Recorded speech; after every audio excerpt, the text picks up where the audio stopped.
दोस्तों हमारे इस यूनिवर्स में ऐसी ढेर सारी चीजें हैं जो बड़ी ही अजीब और खतरनाक है। हम इंसानों के लिए इन्हें खोज पाना और इनकी स्टडी कर पाना काफी कठिन साबित हुआ है और इसलिए हम फ्यूचर में इनसे होने वाले पोटेंशियल थ्रेट्स के बारे में भी कंफ्यूज्ड रहते हैं। ऐसे ही ऑब्जेक्ट्स हैं न्यूट्रॉन स्टार्स। धरती का सबसे करीब वाला न्यूट्रॉन स्टार है RxJ1856.5 3754। यह न्यूट्रॉन स्टार धरती से करीब 400 लाइट ईयर्स दूर कोरोना ऑस्ट्रालिस कॉन्स्टेलेशन में स्थित है। साइंटिस्ट अभी तक हमारे मिल्की वे में करीब 2000 न्यूट्रॉन स्टार्स को ही खोज पाए हैं। इट मींस कि ये काफी रेयर स्टार्स होते हैं और इसीलिए इन्हें खोज पाना बहुत ही ज्यादा मुश्किल होता है। आज के इस वीडियो में मैं आपको न्यूट्रॉन स्टार्स के फॉर्मेशन, उनके बिहेवियर और उनसे होने वाले खतरों के बारे में बताने वाला हूँ। वैसे क्या आप सोच सकते हैं कि अगर एक न्यूट्रॉन स्टार हमारे सोलर सिस्टम में आ जाए तो क्या होगा? इसको जानने के लिए आपको हमारे वीडियो को एंड तक देखना होगा और साथ ही आज के इस वीडियो के एंड में आपके लिए कुछ खास भी है। आपको पता है ना वो क्या है? तो हेलो गाइस, मैं आकाश शेखर। चलिए शुरू करते हैं आज के इस नए एपिसोड को। दोस्तों सबसे पहले तो आपको ये जान लेना चाहिए कि आखिर एक न्यूट्रॉन स्टार कहते किसे है। न्यूट्रॉन स्टार ऐसे जायंट स्टार्स की कोलैप्स्ड कोर होते हैं जिनका मास हमारे सूरज से 10 से 25 गुना तक ज्यादा होता है। जब इन स्टार्स में सुपरनोवा एक्सप्लोजन होता है तो ये न्यूट्रॉन स्टार का फॉर्मेशन करते हैं। यहाँ सुपरनोवा एक्सप्लोजन के साथ साथ ग्रेविटेशनल कोलैप्स भी होता है। ग्रेविटेशनल कोलैप्स एक ऐसी एस्ट्रोनॉमिकल घटना होती है जिसमें कोई ऑब्जेक्ट अपनी खुद की ग्रेविटी के कारण कंप्रेस होता जाता है और उसकी डेंसिटी बढ़ती जाती है। इस तरह वो एक व्हाइट ड्वार्फ जितना मैटर सिर्फ एक एटॉमिक न्यूक्लियाई में कंप्रेस कर सकता है। न्यूट्रॉन स्टार की एवरेज रेडियस करीब 10 किलोमीटर की ही होती है, लेकिन उसका मास हमारे सूरज से 1.4 टाइम्स ज्यादा तक हो सकता है। वैसे तो हमें न्यूट्रॉन स्टार्स के बारे में डिटेल्ड इंफॉर्मेशन नहीं है, लेकिन ऐसा माना जाता है कि ये पूरी तरह से न्यूट्रॉन्स के बने होते हैं। नॉर्मल मैटर में प्रेजेंट प्रोटॉन्स और इलेक्ट्रॉन्स न्यूट्रॉन स्टार में कंबाइन होकर न्यूट्रॉन्स का फॉर्मेशन करते हैं। इस तरह वो प्रेशर की एक ऐसी लिमिट पर पहुंच जाते हैं कि वो उसके बाद और कंप्रेस नहीं हो पाते। हालांकि अगर ओरिजिनल स्टार कुछ ज्यादा ही मैसिव हो या सुपरनोवा एक्सप्लोजन के दौरान स्टार अपने आसपास से मैटर को गेन कर लेता है तो ये एक एवरेज साइज से बड़ा न्यूट्रॉन स्टार बना सकता है और ये और ज्यादा कोलैप्स होते हुए एक ब्लैक होल का फॉर्मेशन भी कर सकता है। एक बार बनने के बाद न्यूट्रॉन स्टार हीट को बहुत ही ज्यादा कम जनरेट करता है और समय के साथ साथ ठंडा भी होता जाता है। इसी कारण से हम इन स्टार्स को आसानी से नहीं देख पाते और फिर इनकी साइज भी बहुत कम होती है। जिन न्यूट्रॉन स्टार्स को हम देख पाते हैं वो काफी ज्यादा गर्म होते हैं और उनका surface temperature 6 lakh degree Celsius तक जा सकता है। अब जरा सोचिए कि एक न्यूट्रॉन स्टार हमारे सोलर सिस्टम में आ जाता है। आई नो कि ऐसा होने की पॉसिबिलिटी बहुत ही ज्यादा कम है, या कहूँ तो ये नेक्स्ट टू इम्पॉसिबल है। फिर भी चलिए इमेजिन करते हैं कि एक न्यूट्रॉन स्टार हमारे सोलर सिस्टम में आ जाता है तो इससे हमें क्या क्या खतरे हो सकते हैं।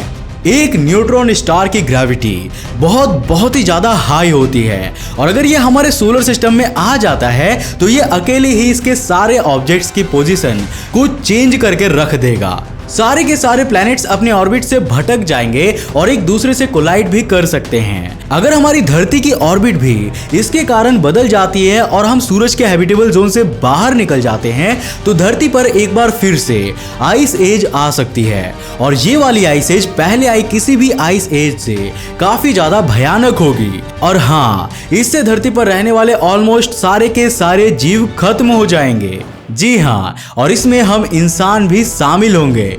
लेकिन यहाँ पर ये जरूरी नहीं है कि धरती सूरज के हैबिटेबल जोन से बाहर की ओर ही जाए।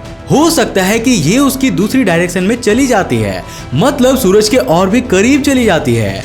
ऐसी कंडीशन में धरती पर मौजूद पानी पूरी तरह से सूख जाएगा, हमारी फसलें तबाह हो जाएंगी, जंगलों में आग लगना शुरू हो जाएगा। सारे के सारे ग्लेशियर्स पहले तो पिघलकर पानी में बदलेंगे और फिर वो पानी भाप में बदल जाएगा और अल्टीमेटली धरती पर रहने वाले जीव मरने लगेंगे और यहाँ से जिंदगी का अंत हो जाएगा। यहाँ पर एक खतरा और भी है और वो है एस्टेरॉइड्स और मीटियोराइट्स का।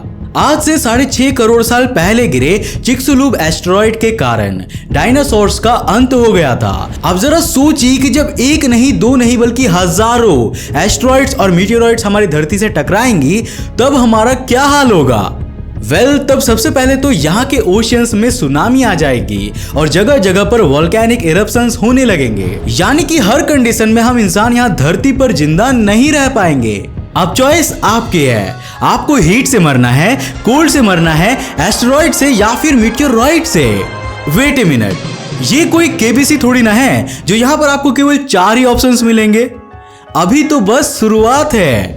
एक न्यूट्रॉन स्टार की ग्रेविटी तो बहुत ज्यादा हाई होती है, इसके साथ साथ इसकी मैग्नेटिक फील्ड धरती के कंपैरिजन में क्वाड्रिलियन यानी कि 10⁻15 टाइम्स तक ज्यादा हो सकती है। वहीं इसकी ग्रेविटेशनल फील्ड धरती के कंपैरिजन में 20,000 करोड़ गुना ज्यादा होती है। चलिए छोड़िए नंबर्स में क्या रखा है, मैं आपको थोड़ा प्रैक्टिकल वे में समझाता हूँ। सिंपल लैंग्वेज में अगर ये हमारी धरती से 1000 किलोमीटर दूर से भी निकलता है तो ये धरती को एक प्लेट की तरह प्लेन कर देगा।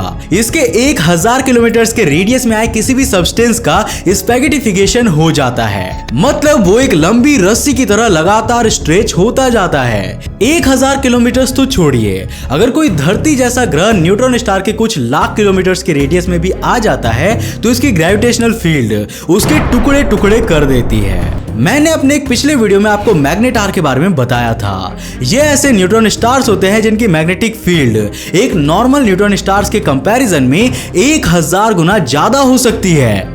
कुछ सर्टेन कंडीशंस में ये मैग्नेटिक फील्ड मैग्नेटार के पार्टिकल्स को इस तरह से अरेंज कर देती है कि वो एक बहुत ही खतरनाक लाइट बर्स्ट क्रिएट करती है। 27 दिसंबर 2004 को हमने धरती से 50,000 लाइट ईयर्स दूर सैजिटेरियस कॉन्स्टेलेशन में SGR 180620 नाम के एक मैग्नेटार से आए गामा रे बर्स्ट को ऑब्जर्व किया था।